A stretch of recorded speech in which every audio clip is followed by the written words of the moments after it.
아이 사춘기가 얼마나 중요한지 부모님이 이렇게 해주시면 아이 인생이 달라지더라고요. 결국 사춘기 이후가 아이 인생을 결정하는구나 하는 그런 경험을 하게 되실 텐데요. 그럼 이제 사춘기를 잘 보낸 아이 부모님들이 공통적으로 해주신 건 안녕하세요. 드림맘입니다. 요즘 부쩍 아이가 욱하고 화를 내거나 아예 말을 안 하거나 조금씩 달라지는 자녀를 보면서 사춘기가 시작되고 있나 또는 사춘기 어떻게 해야 아이도 잘 성장하고 부모도 무사히 지나갈 수 있을까 이런 걱정을 하신다면 이 영상이 정말 도움이 되실 거예요. 사실 사춘기가 갑자기 오면요. 아이도 힘들지만 부모님들도 정말 충격받으면서 우시는 분들 정말 많거든요. 저도 꺼이꺼이 울었어요. 그런데 사춘기를 어떻게 보느냐가 진짜 중요한 게요. 아이들이 그 이전과 후의 모습이 확연히 다르게 번져 있는 걸 알게 되실 거예요.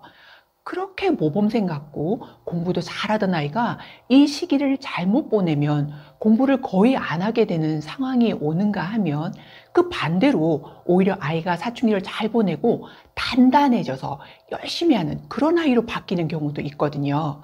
그래서 이 시기를 아이들이 순탄히 지나가고 그러면서도 부모님들도 잘 견딜 수 있도록 꼭 알아두시면 도움이 될 그런 노하우를 얘기해 보려고 해요. 이제 사춘기가 오는 것도 무서운데 세게 왔다. 심지어 엄마는 갱년기네. 너무 힘들고 만감이 교차할 때가 있죠.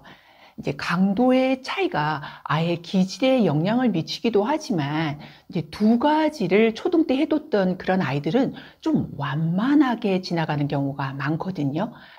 그건 먼저는요, 독서 활동을 많이 한 아이들이었어요.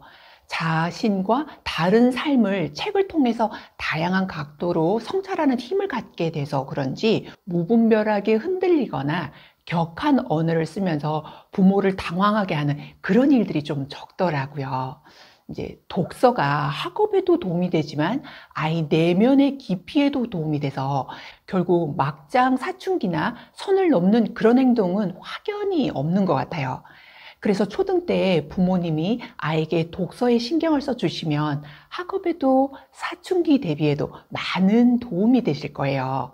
이제 두 번째는 좋은 친구를 미리 형성해 두기예요. 이것 또한 너무너무 중요한데요. 사춘기가 와도 이제 까칠하게 굴어도 그 친구들 바운더리에서 좀 관리가 되기 때문에 심각한 상황이나 또 학업에 많은 지장을 주지는 않게 돼요. 그리고 가끔 아이가 걱정이 될 때 친구에게 살짝 부탁을 한다거나 친구 엄마들끼리 약간 의기투합해서 좋은 방향으로 갈 수 있게 이렇게 서로 돕는다던가 이렇게 할 수가 있거든요. 그래서 이제 현실적으로는 이 두 가지가 초등 때 대비를 해두시면 사춘기 기간을 치명적으로 어렵게 보내진 않을 거예요. 그런데 사춘기가 왔을 때 제일 고민한 것 중에 하나가 아이가 문을 꽝 닫고 들어가요. 방에서 도대체 나오지를 않고 뭘 하는지 모르겠어요. 이런 얘기를 하시는 경우가 참 많거든요. 그래서 대치동에서는요, 부모님들이 아예 문짝을 없애고 떼서 없애고 하는 과정들도 있고요. 그런데 어릴 때부터 우리 집은 방문이 없어 라고 자연스럽게 받아들일 수 있는 그런 상황이면 모를까. 사춘기 진행 중일 때에는 오히려 반감이 생길 수도 있어요. 이런 부분을 조금 조심하시고요. 저는 그래서 저 같은 경우에는 이제 이런 고민을 하다가 아들이 사춘기가 왔을 때 2개월 된 반려견을 입양을 했어요.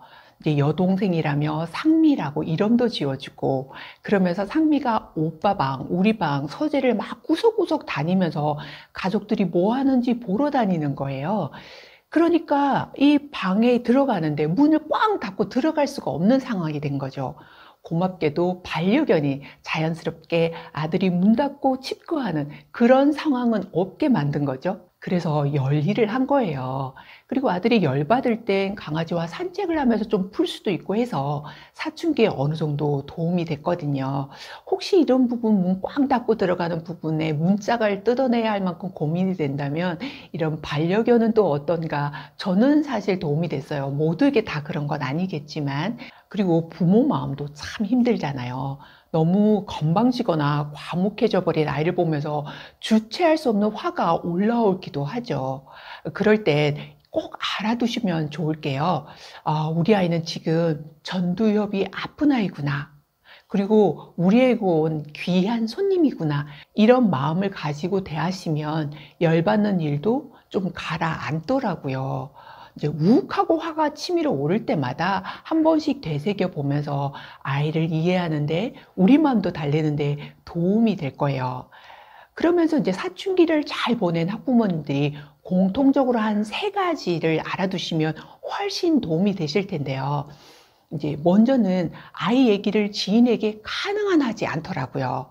왜냐하면 이 시기가 자의식 과잉 상태라서 자기 얘기를 다른 사람의 입을 통해서 듣게 되는 걸 극도로 싫어해요. 그래서 별말 아니었는데 부작용이 생기면 정말 황당하죠. 그 일을 일일이 설명하면서 아무것도 아니었어라고 얘기를 하다가 오히려 다툼이 일어나기도 하니까 차라리 우리 애의 얘기 자체를 타인에게 얘기를 하지 않는 게 좋은 것 같더라고요.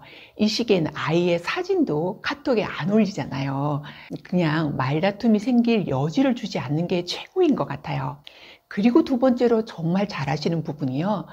살살 달래기를 잘하세요.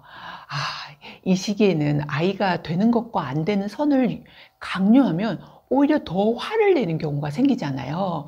그럴 때 어디다 대고 화를 내? 이렇게 혼내다가 더 말다툼이 번져서 뭐 이럴 경우에는 학교를 지각하거나 학원을 안 가거나 부작용이 훨씬 큰 거죠.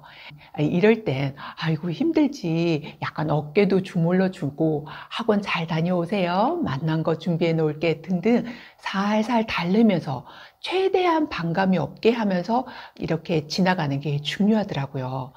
서울대 소아정신과 김북영 교수님도 자신의 아이한테 훈계하다가 오히려 역풍을 맞은 적이 있었다고 너무 힘들었다는 인터뷰를 한 적이 있어요. 전문가라도 결코 쉽지가 않은 거죠. 그래서 이 시기는 못마땅한 게 많더라도 광요보다는 살살 달래가면서 일상의 루트를 많이 벗어나지 않게 하면서 사춘기 또한 지나갈 테니 잘 견디시길 바래요. 이제 세 번째는 10가지를 참고 한마디를 위험 있게 말해주는 부분인데요. 전에도 말씀드렸지만 늘 우쭈쭈하고 뭐 이렇게 하다가 어떨 때는 선을 넘으려고 하는 경우가 있잖아요.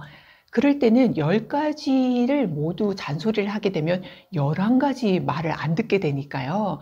결국에는 그럴 때는 밥 먹어라 그래도 늦게 나오고 말 예쁘게 하자 해도 더 안 예쁘게 하고 이러다 보니 잔소리를 하게 되면 오히려 더 불편한 상황이 되니까 그냥 그 부분을 참고 넘어가되 어느 선을 넘게 될 땐 최대한 간결하고 위험 있게 멋진 아들 숙제했니? 이 정도로 이렇게 짧게 건네는 거죠. 이제 사춘기 때는 울타리를 넓게 치되 높게 치라는 말을 하잖아요. 이제 모든 걸 다 통제할 수는 없는데 이럴 경우에는 잔소리보다는 웬만하면 침묵하고 꼭 필요한 말만 짧게 위험 있게 중심을 잡게 이렇게 말씀을 해주신다면 아이의 사춘기도 잘 지나가고 학업에도 무탈하게 잘 하게 될 거예요. 이렇게 사춘기를 지혜롭게 보내고 좋은 결과를 보낸 그런 학부모님들의 찐 경험담도 함께 나눠봤는데요. 사춘기 언제 끝나나 걱정도 많지만 이렇게 포기하지 않고 하나씩 해 나가다 보면 어느새 아이가 단단하고 멋있게 성장해 있을 거예요. 그때 자녀가 그럴걸요. 엄마 이렇게 잘 키워줘서 정말 고마워요. 그런 날을 꼭 기대하시면서요. 힘내시고 새해에도 좋은 일만 가득하시길 바라요. 지금까지 시청해 주셔서 정말 감사드리고요. 다음 시간에도 여러분에게 꼭 필요한 자료로 찾아올게요. 감사합니다.